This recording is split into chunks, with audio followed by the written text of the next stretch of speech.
جناب آقای پزشکیان، شما در شرایطی رئیس جمهور کشور عزیزمون ایران شدید که در انتخابات دور اول آن 60% از مردم در انتخابات شرکت نکردند و این یک زنگ خطری است برای جامعه ما و نشان از کاهش اعتماد هست. پس اصلی ترین و مهمترین اولویت شما باید تقویت اعتماد بین مردم و حاکمیت باشه، چرا که اعتماد بنیان و اساس جامعه است و بدون اعتماد شما موفق به هیچ اقدام اصلاحی در جامعه نخواهید بود. از این فرصت استفاده کنید و اعتماد بین مردم و حاکمیت رو تقویت کنید. موضوعی که الان جامعه ما با اون مواجهه بحث کاهش نااطمینانی ها و عدم قطعیت هاست و فشار ناشی از تحریم ها که یکی از اولویت های اصلی شما باید با رفع تحریم ها و کاهش این نااطمینانی ها و عدم قطعیت ها باید باشه. مشاهد تصمیمات خلق الساعه در کشور نباشیم و شاهد یک ثباتی در قوانین و مقررات و رفع قوانین مزاحم در کشور باشیم، چرا که با تصمیمات خلق الساعه هیچ امکان برنامه‌ریزی و فعالیت اقتصادی برای فعالین اقتصادی میسر و فراهم نیستش. یکی از مهمترین مطالبات رفع ناترازی هاست. الان ما در حوزه انرژی، بودجه، ارز، نظام بانکی و صندوق‌های بازنشستگی ناترازی‌های شدیدی داریم. مستحضرید که الان فقط در حوزه ناترازی انرژی ما سالانه بیش از 10 میلیارد دلار داریم خسارت می‌بینیم.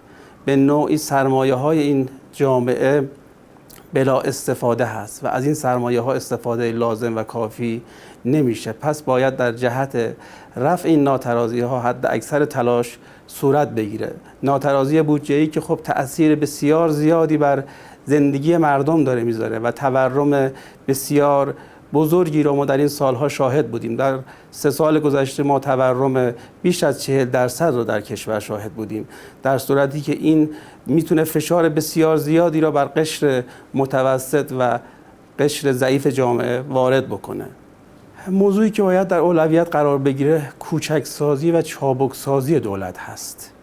دولت باید از اقتصاد خارج بشه و بیشتر نقش نظارت و کنترل رو به عهده بگیره و تصدیگری رو به بخش خصوصی واگذار کنه. اگر بخش خصوصی در رأس کار قرار بگیره میتونه محور توسعه کشور باشه. کشورهای توسعه یافته کشورهایی هستند که بخش خصوصی اونها توسعه یافته هستش و به بخش خصوصی اعتماد کنید و در تصمیم گیری ها مشارکت بدید و فعالیت ها رو به بخش خصوصی که از بهره‌وری بیشتری برخورداره واگذار کنید و دولت رو از اقتصاد خارج کنید و دست از قیمتگذاری دستوری بردارید. یکی از مهمترین ظرفیت‌هایی که الان در کشور وجود داره بازار سرمایه هست. به خاطر بی‌اعتمادی آسیب جدی به این بازار وارد شده.